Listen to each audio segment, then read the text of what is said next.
Okay, so please excuse the house goat. First of all, it's snowing like crazy out. I don't know if I can switch this. Nope, I can't. I'm just gonna my camera. So don't know if you can see that. It is Snowtember. Well, it's October, but still, it's snowy out.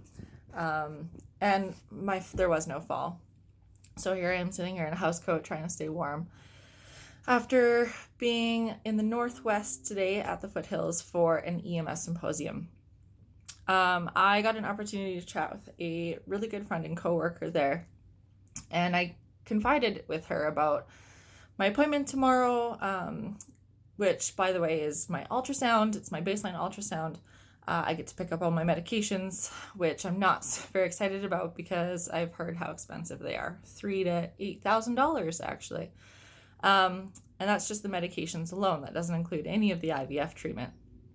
So I was talking to her at lunch today, telling her about how I was feeling and how anxious I was, and just apprehensive for the beginning of this. I am excited. Don't get that wrong. I am excited, but I am nervous and anxious about it as well. So, anyways, I chatted with her a little bit of it, didn't think much of it after, went back into the lecture as I had recorded a video earlier today about. And then I just got a very sweet text from her saying that she was happy that I confided in her, that I was able to share what I'm going through with her. And I just about cried here sitting reading this text message, because I'm open to talking about it to a point, but it's still hard to say, yeah, I'm 33 years old. I just turned 33, and here I am 3 years later after trying to have a child, and I haven't been able to do the one thing that I'm supposed to be doing as a woman, is getting pregnant, having children, and I can't. And that's hard to admit. It's shameful almost. And so I just really enjoyed getting that text message. It meant a lot. It hit me right in the heartstrings, and that I need to be able to open up to people better. I need to do it more often. I need to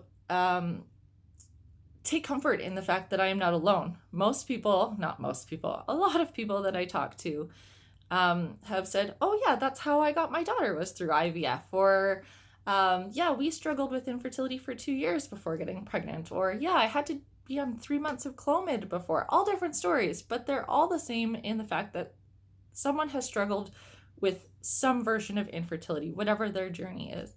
And it just makes me feel a lot less alone.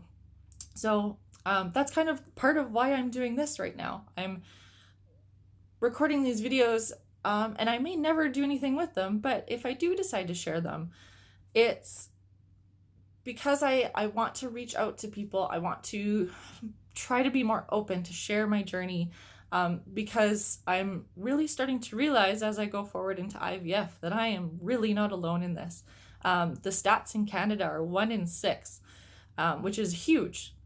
And 1 in 4 has experienced some sort of pregnancy loss, miscarriage, stillbirth. And so again, huge numbers. We are not alone in this. And so thank you to my friend. If you ever do see this, you know who you are. And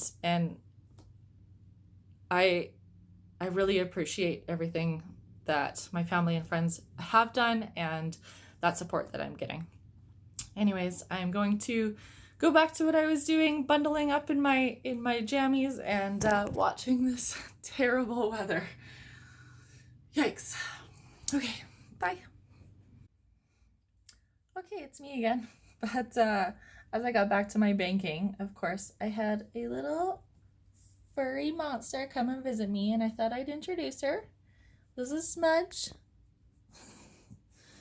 Smudge is our special kitty. Now, I don't know if you can see, but Smudge actually has nystagmus, so that means her eyes vibrate back and forth and side to side. And of course, now she won't look at me. But yeah, she's my little therapy kitty. She always comes and snuggles, and she's a pretty awesome little cat. So Yeah, so this is my fur baby. And yeah, anyways, I'm gonna get back to my banking. Just really wanted to introduce Smudge. Bye.